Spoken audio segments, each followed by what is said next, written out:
Hi, welcome to Steve Wraith's interviews. I'm delighted to say I am joined by the world's strongest man. How are you, Tom? Yeah, I'm very good, Steve. How are you? Yeah, great to catch you. It's such a busy time, I'd imagine, for you. And we'll come to that wonderful achievement towards to the end of the podcast. But I just want to go back to the start. Just give us a little give us a little insight into your life. Where were you born? Where were you raised?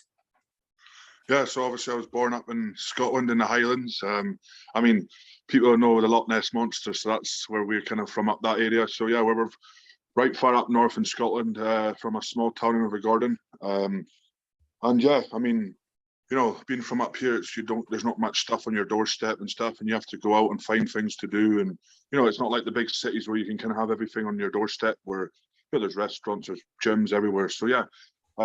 Born and bred in the Highlands and very proud of it as well, you know.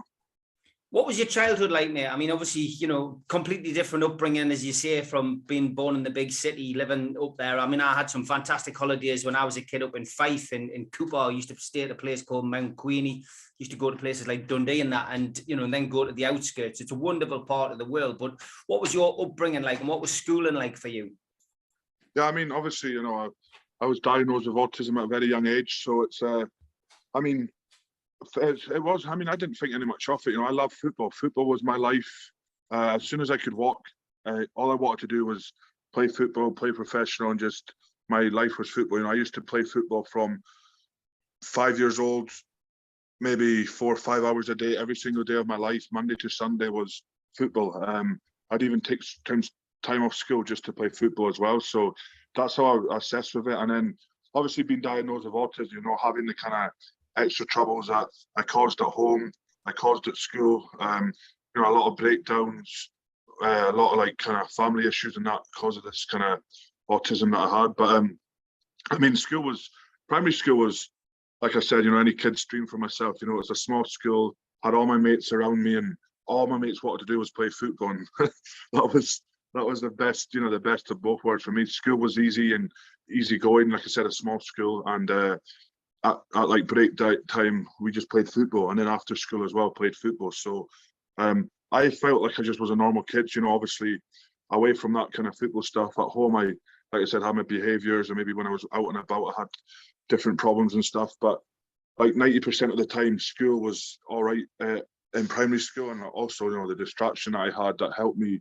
get through life was obviously the football, you know. And that was like a massive part of my life, was playing football, having that as a century to kind of, like I said, get away from the day-to-day stuff that, well, I thought was normal, but obviously wasn't. So what was the ambition, and was it to be a footballer, and what position did you play at school? Yeah, I wanted to play for Glasgow Rangers. Like I said, I've been a Rangers fan all my whole life. My brother put my first Rangers top on me at like 3 years old, and I used to obviously watch the legends of the game, you know, Ali McCoy, Paul Gascoigne, them kind of guys, you know. And then Stefan Kloss, Ronald De Boer, all them guys I was watching TV, and I was like, wow, this. And then you see the fans, I was like, this is what I want to be. You know, I want to walk out 50,000 fans and just screaming your name. And I played like centre back, left back, obviously, and I was really skinny there, but I was like tall, so obviously centre back was my position. But yeah, like I said, my goal was to play for a top club in Scotland. So obviously you went through school, and I mean, did you get, I'm not sure how it works in Scotland. In Newcastle, you would play for the boys, then you'd play for the county, then you would progress. Maybe a scout would come and see you. You might get the offer. Did anything come of that for you in the early days?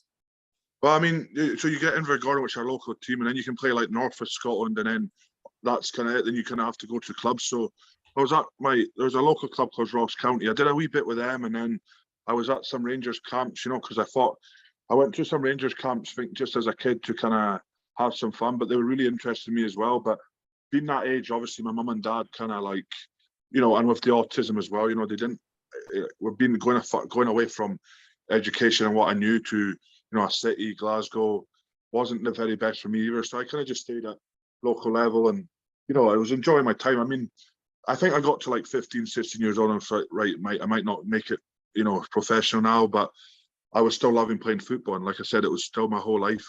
And I thought that's what I was going to do the rest of my life, you know. So did you leave school with any qualifications? Yeah, so obviously, like I said, primary school was fine.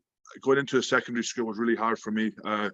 autism, going into another school that was probably triple the size, maybe 2,000 pupils. I was in and out of school all the time. I took maybe, I think, a year off school as well. Had some homeschool, was just going into subjects I was wanting to do. Left with just PE, really. All I wanted to do in school was PE. That was my thing. Like I said, fitness was what I was interested in. Left school with just one grade, and went to college, dropped out of college doing sport, dropped out of college doing forestry, dropped out of loads of jobs, and there was nothing really. I thought that was me done. I couldn't stick to school, I couldn't stick to work. So what is it I'm going to do? And it was kind of really, really hard, the transition from primary school into the kind of bigger schools when I was like 12, 13 years old. Going into that kind of age group, 12 to 14, was a very hard kind of time for me as well in school. So yeah, I can imagine. So let's get into the strongman stuff. I mean, your brother Luke obviously had taken a start at that. Was he the first one to get involved, and then you followed in his lead, or were you doing it and he took over? How did it come about? So obviously Luke's 10 years older than me, so he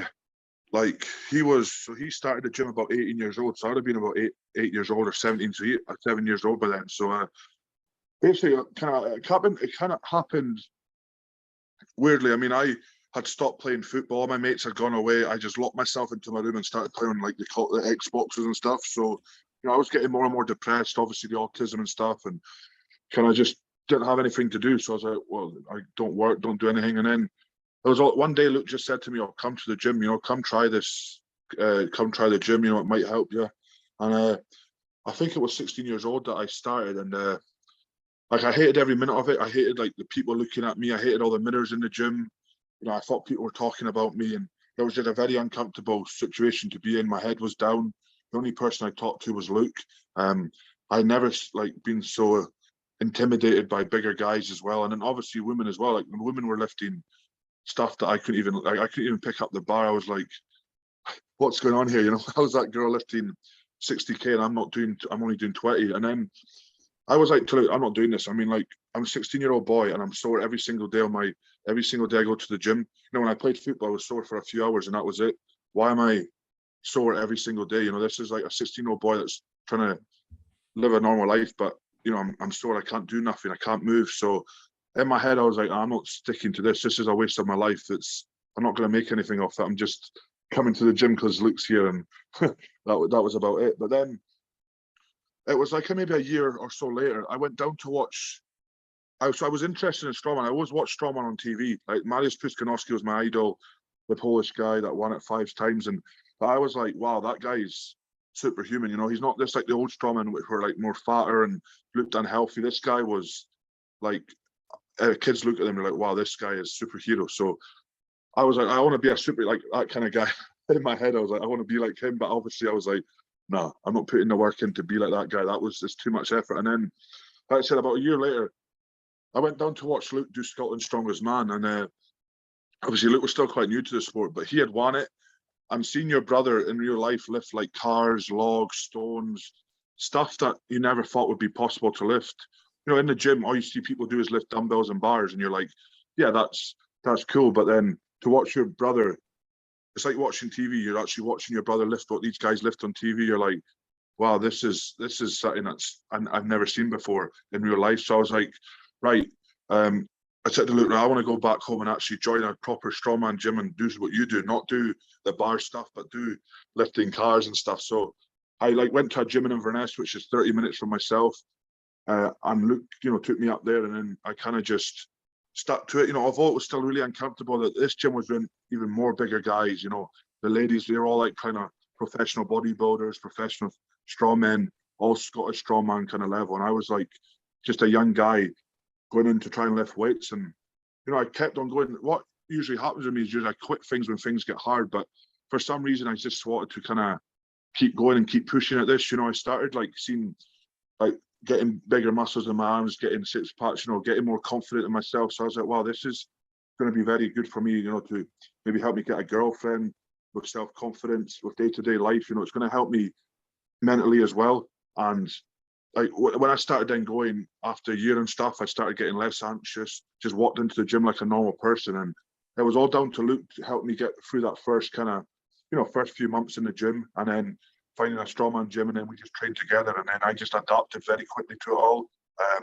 and got really OCD with it. Like I wanted to be perfect at it all. You know, I just wanted to be like a professional strongman, but not do it as a job yet. So everything was just dialed in within a year of me lifting weights. So it was like a very kind of quick process for me. I'm going to ask you, I trained, I used to do the doors in Newcastle. I did them for 18 years. I used to train weights, you know, heavy weights as well. I mean, I was in my prime on the door. I was around about 17 stone 2. You know, since then, I mean, I'm 50 this year. I'm down to 14 1, 14 2. But I just gradually came down over a 10-year period after stopping the doors, you know, changed the way that I ate, stopped training heavy weights as much, did more cardio. But I mean, I know when I was training, you know, there's always that, oh, I want to get bigger. I want to get bigger. Did you ever hit any brick walls when you were training and like get a bit down and a bit depressed? And, you know, especially with, you know, your mental health as well. Was the times where you felt, oh, I'm not lifting those weights that I should be?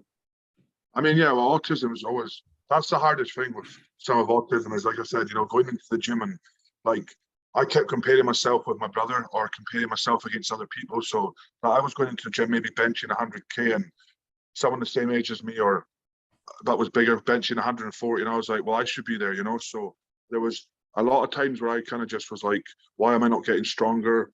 Why is my muscle still getting sore? Blah, blah, blah. You know, even a year into it, even if I was enjoying it more, like I said, there was people my age, maybe a year older than me, 40, 50K up on weights. And I'm like, well, what am I doing wrong? So there was some days I would just go in and try and push limits that I knew that wasn't capable of. But yeah, I had a lot of days where like I didn't want to go to the gym.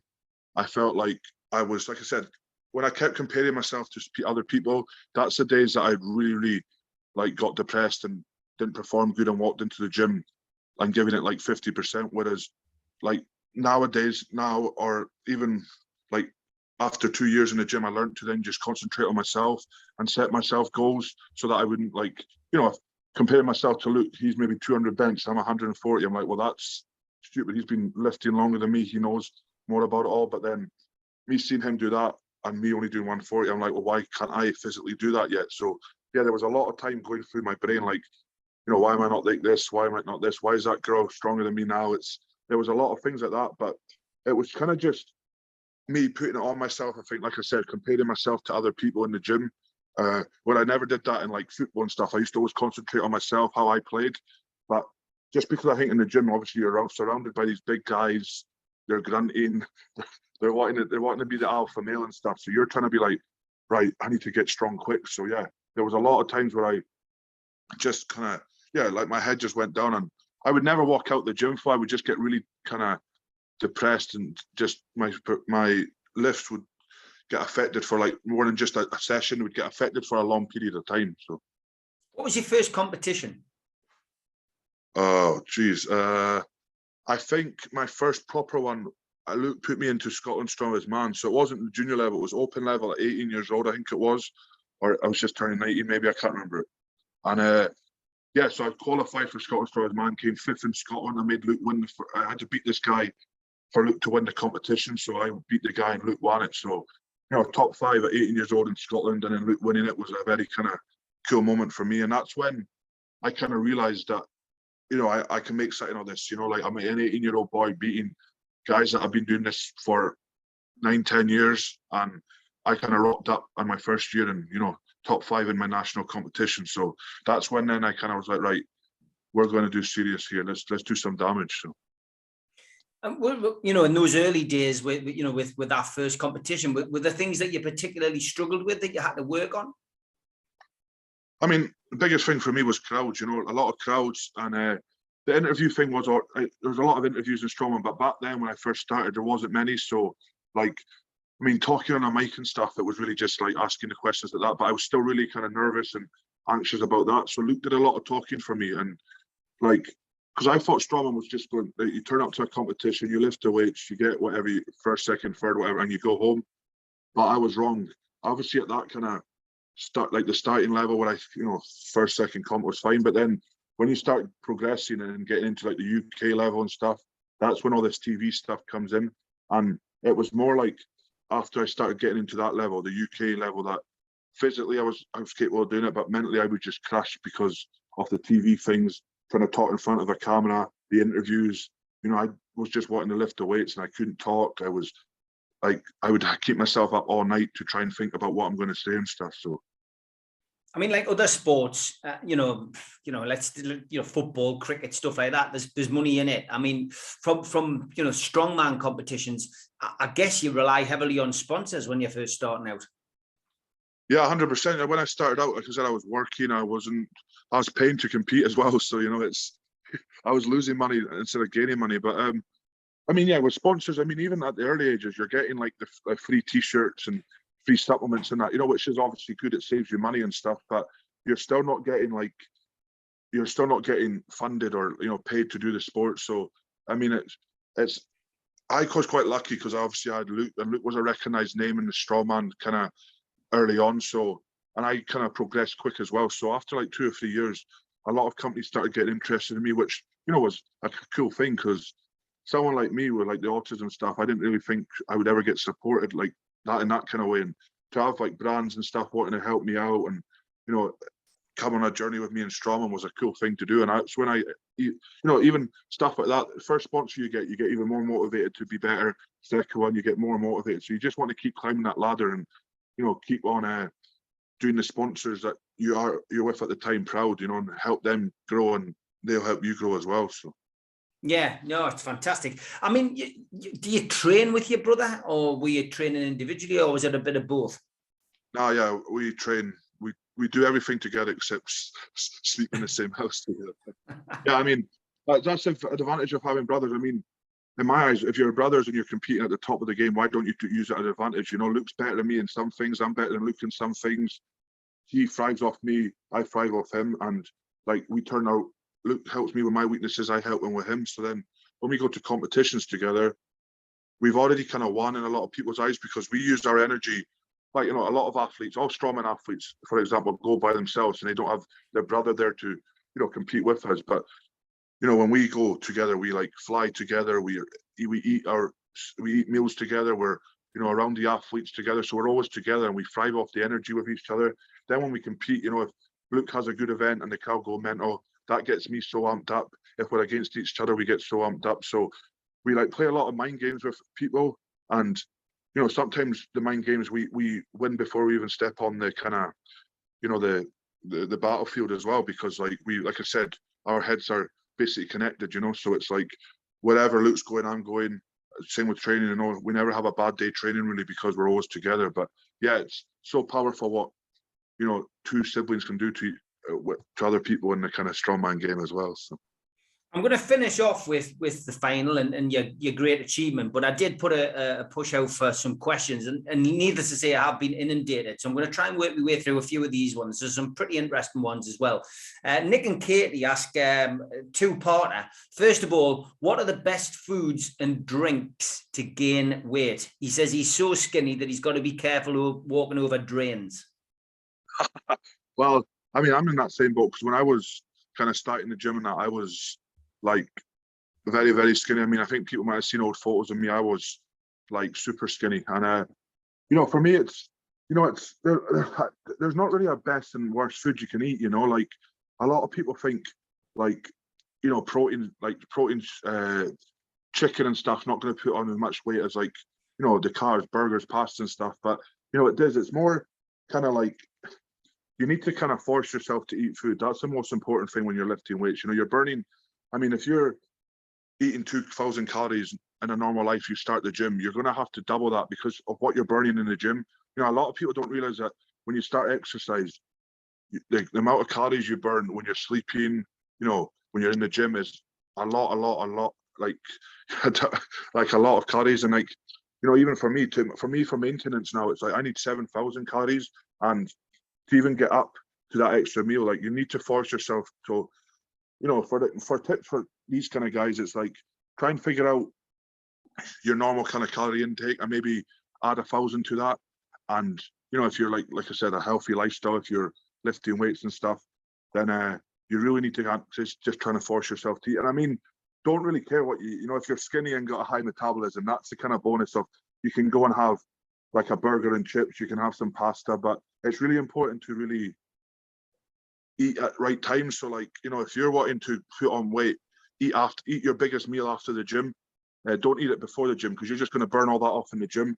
So if you're wanting to get big, you know, it's go work out, and then after you work out, eat those meals as well. So timing off your food is really important, as well as just trying to eat as much as you can.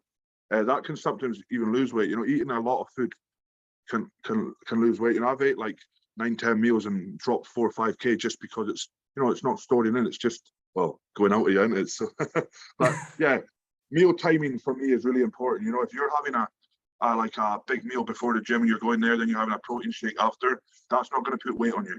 You know, you need to, if you want a big meal before it, you have a big meal afterwards, and you want to eat big, dense meals instead of these protein shakes. You know, you want to get rid of protein shakes and have them with proper meals, you know, have proper protein, carbs, vegetables, whatever you eat, you know. So good advice. Okay, Nick's second question was a political one. He said, would he like Scotland to gain independence, or would you prefer to remain as part of the UK? Are you political? I mean, I'm no comment on that one. I mean, I don't listen to it. I mean, Nicola Sturgeon's frying my head as it is, so let's just leave. Right, okay, there we go. No comment on that one. Okay, mix back onto the diet. Now, you said 7,000 calories you have to have per day. So the second part of his question was, do you ever struggle to get that into yourself? And he also wants to know what you're focusing on to improve future performances. Yeah, so let's do the diet first. So, I mean, 7,000 is really low for me. 7,000 is a maintenance level, so I have to eat 7,000 to maintain the body weight I am now. It's more when I go up to like 10,000, 11,000. So at Worlds last year I was at 11,000. That's when you're like, okay, this is just getting real now. This is when the food starts being harder than lifting the weights. You know, I mean, you're talking serious amount of foods when you get up to that kind of calories, and like, yeah, you're forcing food down. Yeah, I don't enjoy it. I mean, I love burger and chips, and I didn't eat burger and chips after Worlds for about 2 months because I was eating them for the whole week of before Worlds, and I was like, nah, I can't eat another burger like for another 2 months. So yeah, there's like, when you get up to that comp weeks, when you're a week or two out of comp, that's when you start really upping the food, and that's when it gets really intense. You know, instead of taking 5 minutes to eat a meal, you're taking 20, 30 minutes. And then again, you have to then eat another hour later. So it's really, really intense, that kind of food stuff. And then, was it what to improve on future comps? Yeah, what are you hoping to improve? What are you focusing on? I mean, it's for me, it's obviously just trying to get better in everything. You know, I've got strengths, I've got weaknesses, obviously, but I want to make my weaknesses, like the dumbbells, squats, my strength, but then I want to make my strengths unbeatable as well. So I'm always improving as an athlete. I'm always trying to improve in everything, you know. Like everybody knows that I'm kind of good at stones and loading, but I still don't take a step back in there. I always go in at 100% and make sure that like my strengths, like I said, are unbeatable, and my weaknesses get to where my strengths are. So, okay, Paul Oxley, he says, does Tom want a job as the centre of Newcastle United's defence? No way, not the way they're playing right now. He also says, what is your favourite cheap meal, and how much is your weekly shopping bill? Geez, so yeah, so my favourite cheap meal is probably burger and chips. You know, I'm back to liking them now. Anyway, there's you can't go wrong with a nice greasy burger. And then food bill, I mean, oh, geez, you're probably talking 400 a week maybe. So it can be as high as that. It's never less than 300, I know that, but it can be between 300 500 a week. So yeah, it's a lot of kind of money to spend on food, you know. So wow. Okay, Karasudis from Greece says, can you give a rough idea of what your weekly diet would be? Yeah, I mean, I can give a rough idea, but then again, I'll get my whole diet will be on YouTube as well. So if you go Stoltman Brothers, you'll see a whole kind of outlet of it. I'll stick your link down below. So if anybody wants to go on the YouTube, get yourself down below. The link is there. Subscribe to Tom's the channel.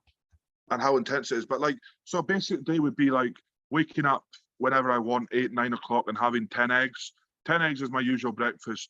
First, as soon as I wake up, 10 eggs with like 3 or 4 bits of sourdough bread, and then sometimes bacon. It depends if it's on the diet or not. That's the usual. And then second meal will be about an hour and a half later, would be a shake. So a protein shake with 3 scoops of whey in it, and then fruit. So that would be the easiest meal of the day. That's just a nice, and it'll be top up before like I get onto like the lunch and stuff. And then lunch, so if I'm in prep for competitions, lunch is usually a cheat meal before the gym. If it's not, it'll be for 400 grams of protein. So it can be that's chicken, steak, burgers, fish, whatever protein source I want really. And it'll be a carb, so it'll be like rice, potato, whatever. So it'll be 2 bags of Uncle Ben's rice, or it'll be a big potato with veg. So that lunch will be the same as dinner usually. Those are the 2 kind of meals I keep the same because I know they work. And then the mid-afternoon snack will be again maybe a shake or something like just maybe a pack of chicken and then some fruit. And then if I'm hungry at night time, I might have like another wee kind of snacky meal. But yeah, the YouTube's very funny to watch because you'll see how intense the food is on that as well. But yeah, that's kind of the rough outline of like what I eat. So do you have to drink a lot of water?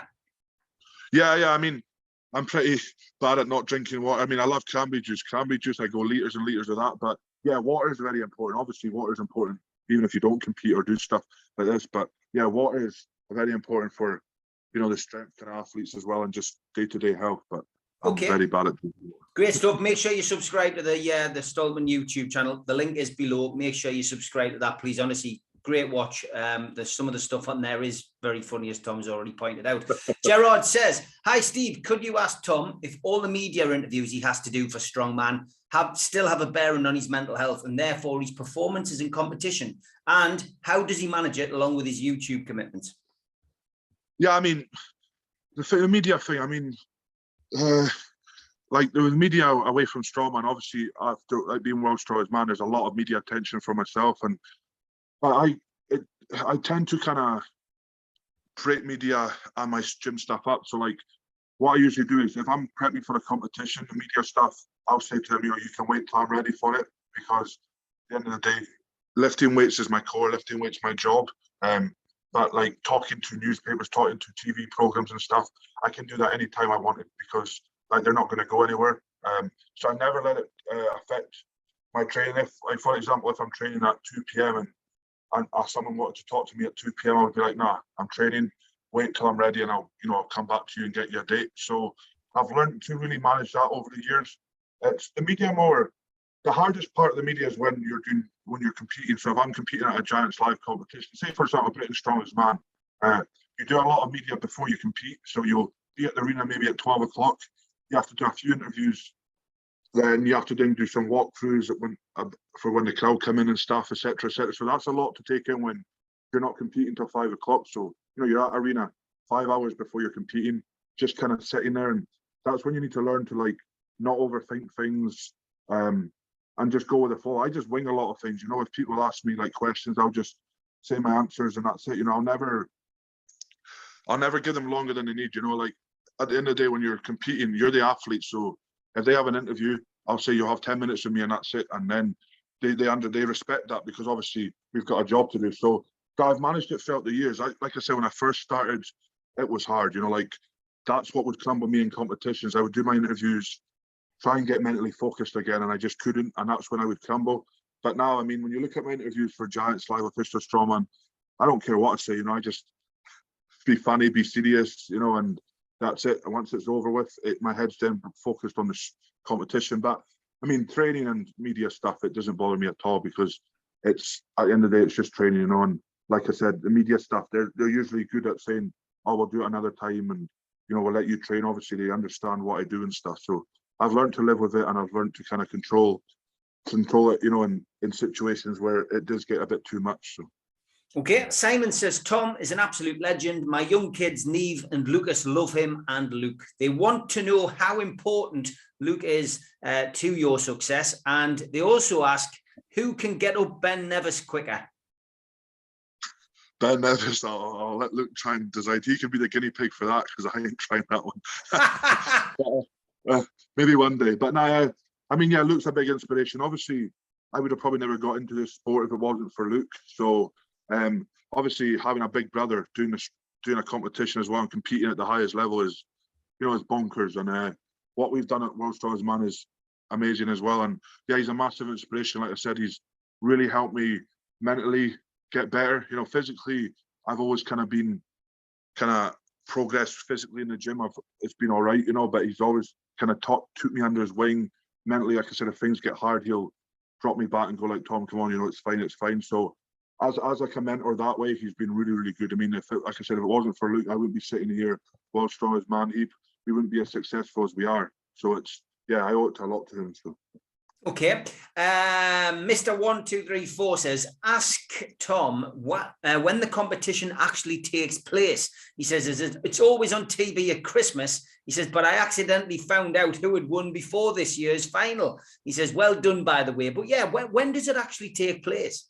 Yeah, so it gets taking place end of May, start of June, summer. So I think the reason, I mean, a lot of people always say, why is it live? Why is it not live? But World's Strongest Man's a totally different competition than any other competition you see. I mean, Giants Live, they're like one-day shows are easy to go live because they're such fast-paced shows and they last maybe 3 hours, so you can cut that into a thing. But for World's Strongest Man, it lasts over 5 days, and like the first event is at 9 a.m. and then the second event's not till 6 p.m. So trying to get that into a TV schedule or live is going to be very hard. I mean, putting a camera on at 9 a.m., setting all the lights up, and then cutting off and then coming back on. You couldn't really put that on a channel because you're live at 9 a.m. and then you have a gap till 6 p.m. So that's what it's always like. So I think, and also, I mean, everybody knows Strongman at Christmas time. I don't think there's one person in the UK that doesn't watch Strongman or doesn't know about Strongman being on at Christmas time.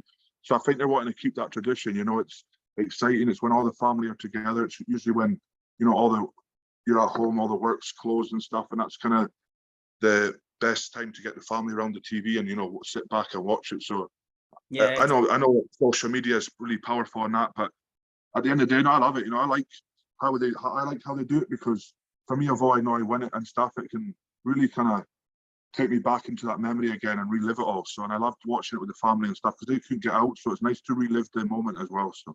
Fantastic that. Yeah, it is part of my Christmas view, and I've got to be honest, I'm like, yes, it's on, and then it's already series plus for next year. It's just one of those things. That's what happens. Log, he says on Twitter, this might be considered too much, he says, but it would be interesting to hear how long does Tom intend to be in the sport, and is he worried about any of the long-term side effects on his body from competing? Yeah, so that's a good question. I mean, obviously, strongman's a very dangerous sport, as I think people when they watch can see it. I don't want to be in the sport long. I'm going to be truthful. I've won the most kind of prestigious title in strongman at a young age. 27 years old. I didn't expect to win it this young. So for me, that's kind of a bonus, because then if I want to pull out the sport, I know I've done what I needed to do in the sport, and I'll have my head held high. But I really want to go back to where I was retain the title and then take a year off strongman. That's what I've said to a lot of people. I want to, after summer, take a year off, spend some quality time with my wife, have some kids, and just enjoy life instead of being that strongman, because it takes, like they said, it's a lot of pressure on your body. But I'm very lucky because I really, really look after my body. For me, recovery is the key to being the best in the world, and I take recovery more serious than I do training. I recover for maybe 2 hours a day, every single day. Hot and cold therapy. I have 3 physios a week. I do mobility every week, twice a week. And even just starting all that mobility stuff's changed the way I've looked at the gym, and I do so all that kind of stuff really helped me. My body feels good, everything feels good. And it's, I'm really fit as well. I do a lot of conditioning work, which again will help aid your recovery, and I have a lot of specialists around me. So yeah, I take recovery the most serious in the sport as well. I spend a lot of money to keep my body functioning and keep my body at 100% all the time. John Wilson says, does Tom think he can become the greatest strongman of all time to winning the title in his 20s? He says, I do, by the way. But judging by what you've said there, that isn't something you're really thinking about, because I mean, Eddie Hall, I think in a lot of ways, I think what Eddie did was the right way. I mean, I used to sit on the edge of my settee at Christmas going, oh, he's going to blow it again. And then when Eddie won it, very similar to you, Tom, and I don't mind telling the viewers, I cried when you won, because honestly, you get so involved in it. And whether it's you or whether it's Luke or whether it's Eddie Hall, you just want to see the Brits do well.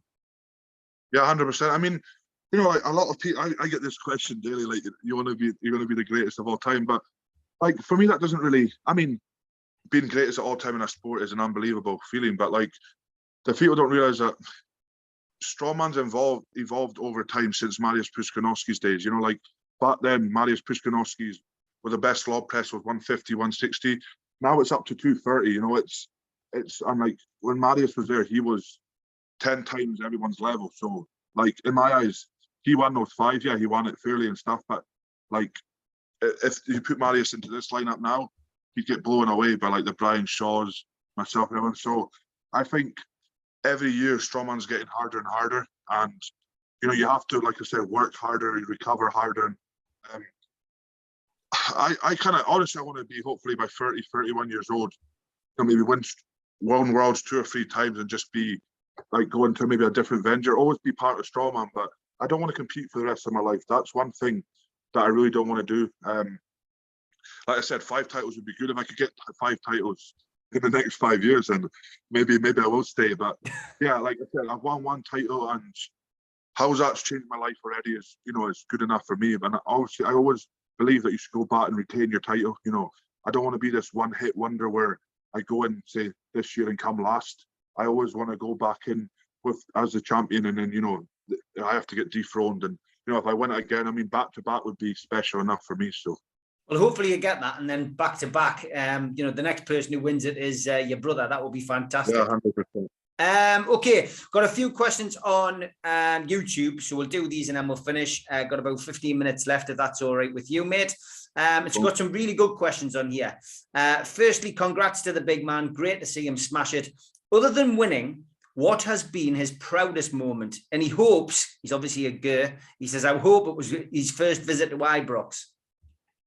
Yeah, I mean, obviously, like when I was younger, being at Rangers and stuff was an unbelievable feeling. But I think getting tweeted by Rangers Football Club as soon as I won it was more special than me winning it. You know, as soon as I got tweeted, I showed everybody, wow, Rangers have mentioned me in comments, and just what Rangers have done to me. You know, like, you know, I didn't ask for any of this. I just said, Rangers just told me, you know, if you win the title, you know, we'll look after you, because it's such a big thing. And you know, I've met all the players. I keep in contact with the players, and when the first day I met the players, their jaws dropped, and I was like, guys, you play for Glasgow Rangers. I'm a strongman, but they're like, you know, you've just done something that 1.7 billion people in the world haven't, you know, and we just play football. So when you put it into that perspective, I was like, geez, yeah, this is pretty big. And like, you know, players from Glasgow Rangers saying that, and then like Steven Gerrard saying that as well. You're like, like, you know, you're a legend at football, and you're telling me that I'm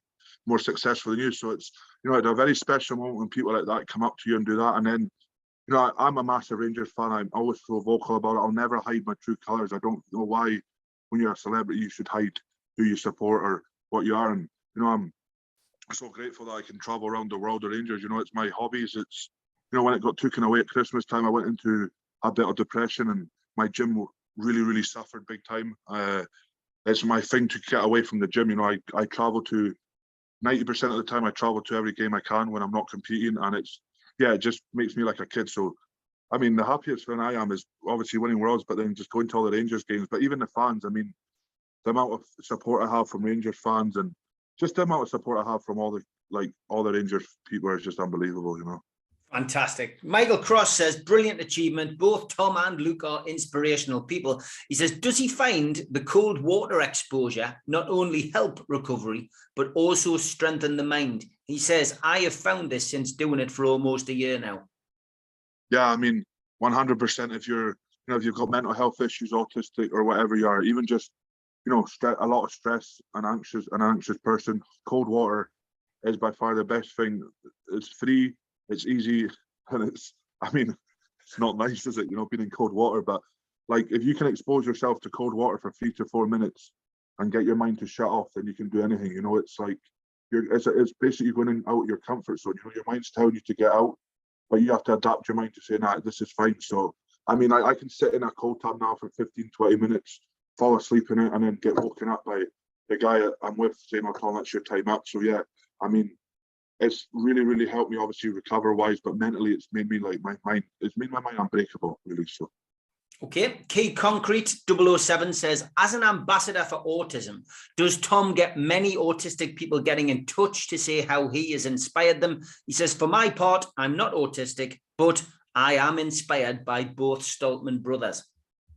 Yeah, 100%. Not just people with autism, you know, it's the parents of kids with autism, or older people getting in touch with me that have autism. I mean, a lot of parents still, autism is new to a lot of people, you know, and a lot of people are scared to get their kids diagnosed. So they come to me for advice. Like I said, I always say it's a superpower, isn't it? And like, that's what kids love to hear, because not every single person in the world has autism. A percentage has this superpower, and they can use that and say like, oh, wow, I've got superpowers and you don't. So, you know, they can take that away from it and go, yeah, so like kids are really inspired, which is what I want, you know. Winning World's Strongest Man was a bonus, and you know, having that autism, I wanted to kind of try and prove to the world that having this disability doesn't mean you can't go beat these normal people, and that you can, like, you know, do great things. And that's what I did, and that's what I'm trying to, you know, help the kind of people behind me that have the autism and stuff. Okay, Ryan Sweeney says, first up, I just want to say thank you to the Stoltman brothers, lovely guys who are genuinely amazing champions. I include both because I feel Tom and Luke won. He says, does he think he'll keep the weight on to stay champion, or does Tom think he'll bring back the six-pack? The reason he asks is because when Tom started, I said he needs to lose the six-pack for more strength. Does he agree? Yeah, I mean, 100%. I mean, I don't think I'll ever have abs back, to be honest with you. I mean, even like, you know, even the thing is, I'm really, like I said, I've got the best nutritionist in the world right now, in all the sports. So like, I mean, I dropped 11 kilograms after my last competition there, and that's when I was skinny and had abs. I was like, wow, this isn't me. I dropped in 11K. I couldn't wear my t-shirts. Everything was baggy.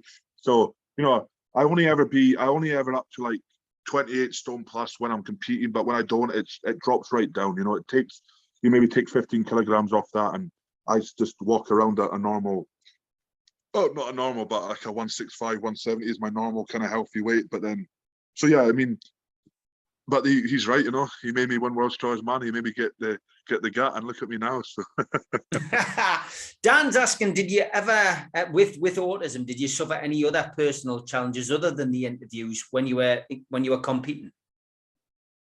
Yeah, I mean, I let my head go a lot. You know, I kind of like didn't believe in myself. So, for example, if an event got hard, I remember one competition, I mucked up on an event and came last in it and just stormed off and didn't come back out. I was really bad when I used to do, like, in my eyes, I failed myself. So if I came like second last in a comp or on a event, I would just storm off and, you know, not come back out. That was a really big thing I suffered with as well. I always thought you had to win. I always thought like you had to be like top 3 or 4 or people would laugh at you. So that was a big learning curve for myself as well. When I did that competition that I did come last in, I actually quit the sport for 3 months afterwards as well. So, you know, that kind of stuff really did affect me. But then I learned again to kind of control that. And yeah, everyone has a bad event. Everyone has a bad day. So it's all right, you know. Okay, Lee says, hi, do you think you'll ever be able to beat Luke in the log press? And he just wanted to congratulate you and Luke, world champion and European champion. What a year. Yeah, I mean, that's a good question. I mean, Matt's log press, maybe not, but I've beaten Luke in reps and logs. I've beaten Luke in log ladders. So, like, I've beaten Luke in, like, even in dumbbell press. I've beaten Luke in a lot of pressing events throughout the years. Luke trains specifically for, you know, when Luke trains for his Matt's log, he's training for that world record. I'm not. So, I mean, generally Luke's stronger, but I always see it always matters when you're, you know, on the day of the event, or when you're competing in training. Everyone, myself and Luke in training probably hit the same numbers. So yeah, I mean, let's just say Luke can have that one. Actually, let's give him some credit. Yeah, Megan Gaines, Fergal Allenby, good pal of mine, also got a great podcast. Subscribe to Megan Gaines. He asks, do you think Luke will ever win World's Strongest Man? Is that still an ambition that he holds? Yeah, I mean, I'm the only guy that knows like Luke. Well, Luke's so like I mean, I train with Luke. I kind of basically live with Luke, so I know how his mind works. And I mean, he's really hungry this year. You know, obviously last year he just missed out on podium because of the tacky slipping on the stone or whatever it was. And you've seen by his performance on the final that he deserved to be on the podium. You know, he was very, very consistent. And usually when you're consistent like that, rewards happen. But unfortunately, the stone thing was thingied. So in my eyes, that was a really good thing for him to happen, because that makes you hungry and makes you kind of really annoyed at yourself that, right, I need to go back this year and train harder and not let these wee excuses or not these wee things ruin my chances, you know. Like, everyone's sweaty, so let's do something about it. Let's try and get that sorted. Let's see what you can do to help yourself with that. But Luke is very, very hungry. The good thing about that is it's making me even more hungry to keep my title. He's pushing me to limits. I've seen Luke lift things that I've never seen him lift before. I'm seeing him improve massively on his weaknesses. So, yeah, Luke's going to win. I mean, Luke's getting older now. Luke's 37 years old, so he needs to win it before he's 40, and he's going to win it. I mean, 100%. Me and Luke will be top 2 at Worlds this year. Luke's looking serious, and I don't really, you know, with Luke, it's kind of hit and miss sometimes with him, but the last 6 weeks, his mind has been solid in training, and it's scary to see what he's looking right now. So. Yeah, fantastic. How many times do you compete a year then? I mean, you know, because obviously a lot of these programs get shown towards the end of the year, and then the World's Strongest Man's over Christmas. You know, the Giants Live goes around. On average, how many times would you compete a year? Yeah, well, I mean, you can compete with Giants Live up to 6 times a year, you know. The Giants Live have had 2 more shows in for 2022, so we could do 7 of their comps, I think it is. We can do Worlds, we can do Arnold's, Rogue too. So we could compete up to 13 times in a year if we wanted to, which is stupid. But, you know, last year I actually done about 8 shows, which is a lot. You know, half of them I wasn't 100% because it was just after Worlds and I didn't train. But, like, again, it's really important to pick and choose your shows. But, yeah, if you wanted to, you could. If you wanted to, as in like a half week just coming up, you can compete every week if you want. There's shows all over the world every single week. There's actually a thing called the Champions League for Strongman as well, which is obviously a league, and you compete every week at different places around Europe. And then at the end, there's finalists that come together. So that's a really, really brutal contest. You're literally you're competing in a plane in a next country, competing every single week. A lot of people asking, is there going to be a World's Strongest Man final in the UK? I mean, how much I want that to happen. I mean, for me, it should be whoever country wins it. It should be in their country. That's just biased because I won it this year. But it's more with Worlds. It's more like a TV kind of show. So I think it's to do with the weather here. You know, I mean, they don't really like to do indoor events at Worlds. It likes to be the scenery things, the outside. You know, showcase the kind of where they are in the world, and obviously, with Scotland being Scotland, England, like UK being UK, you could have it and then it starts pouring rain, wind. That affects not just the kind of the strongman, but it affects the whole show.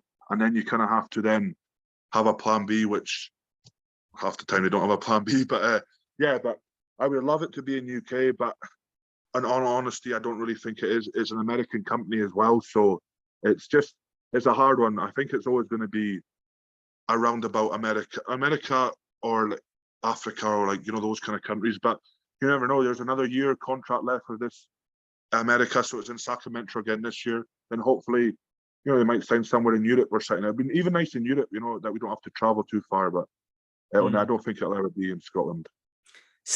Yeah, sadly. I mean, I think it's as well. It just looks better on the TV with a flush. You know, the lovely places that they go to. It's fantastic, and I think it gives the Brits at home a little bit of sunshine during the coldest months of the year. Like maybe that's why they'll keep it there.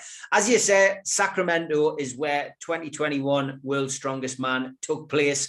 Novikov, of course, was the defending champion, but he failed to progress to the final. Obviously, he only came 4th in his heat. And like many Brits, I was sitting on my settee watching it, eating bits of selection box and Christmas cake, etc. As you guys were lifting heavy weights and doing the impossible. You know, what was different about this year for you? And bear in mind, you'd had a degree of success in previous World's Strongest Mans. You climbed the ladder. What made this difference so that you became the world's #1? Yeah, well, in 2019, I said publicly on Facebook, all social media, is that I would make the final in 2019, I'd come second in 2020, and I'd win it in 2021. And that plan worked. Obviously, my mum passed away, so I said I would do that for her. I stuck to the plan, and I said, so as soon as it turned the year 2021, I was like, right, I need to live and breathe strongman, and I need to die to do this.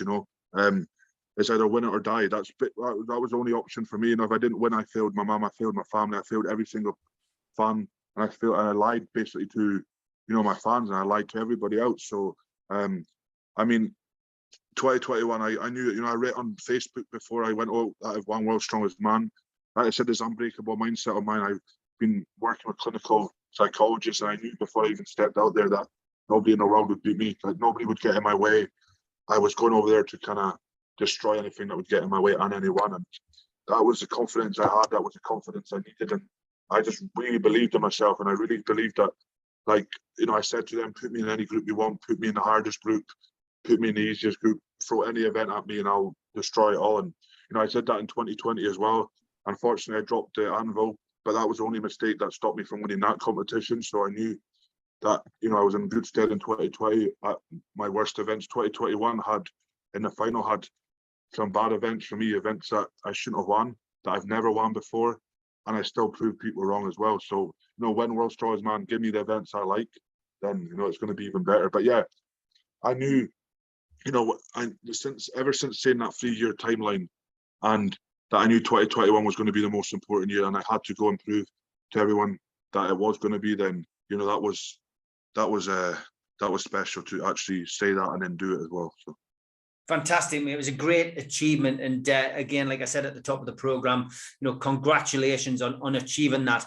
Last couple of questions before we finish. I did promise I would ask one about Mike Ashley. Of course, as a Newcastle fan who predominantly does Newcastle United stuff on his channel, I do 7 shows a week about Newcastle, and it's very difficult at the minute with the position we're in. What was your thoughts on Mike Ashley at Rangers? I believe that Rangers fans probably didn't like him probably disliked him as much as we did.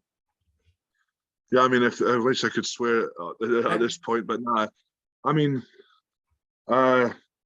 I don't like talking about him. He did a lot of bad things to the club, as a lot of people know that. I don't really need to go into things that'll get me in trouble. That what I say wrong things, but yeah, I don't associate Rangers with him. And luckily, Rangers are in a better situation than they were then. But that was a very kind of sneaky move, I think, if we just say it there. But let's just say it the nicest way possible. No, that's good. That's all I needed to hear, mate. I won't let you get into any more trouble, but that was perfect. Eddie Hall as well is in the boxing ring, and obviously I've been involved in the unlicensed and I've been involved in the pro game. Eddie Hall fighting Thor Bjornsson.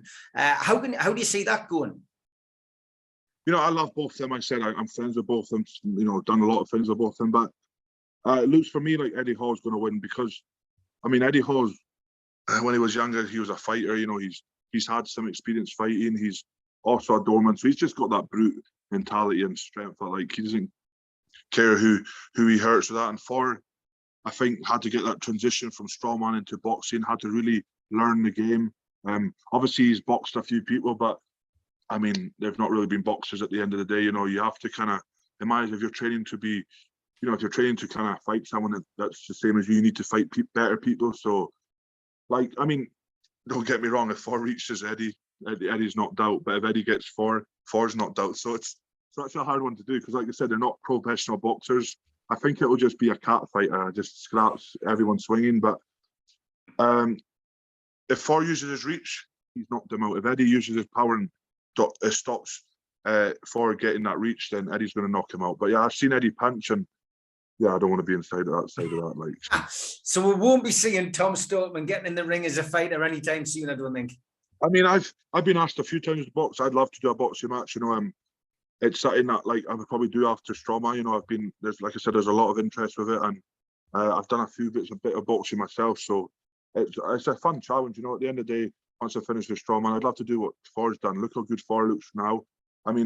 More just not for the kind of sport, but just to stay healthy. Thor's looking unbelievable. He looks healthy. He looks like a proper athlete. He's never looked like he's done strongman in his life either now. He's got the abs popping. He's looking fit. He said mentally he feels better as well. Then he's not always stressed about eating and strongman. So yeah, it's something I'd love to do. I love these challenges. I'd love to do maybe a charity match or something, but who knows? Me versus Luke, yeah, that'll be cool. Brilliant, mate. Brilliant.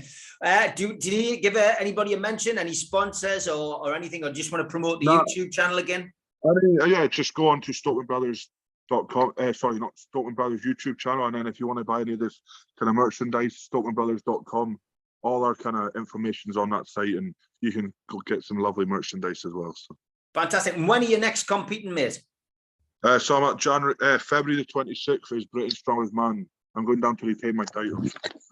Good stuff, mate. No, that sounds you're getting ready for it, which is fantastic. And is that something that people can buy tickets for?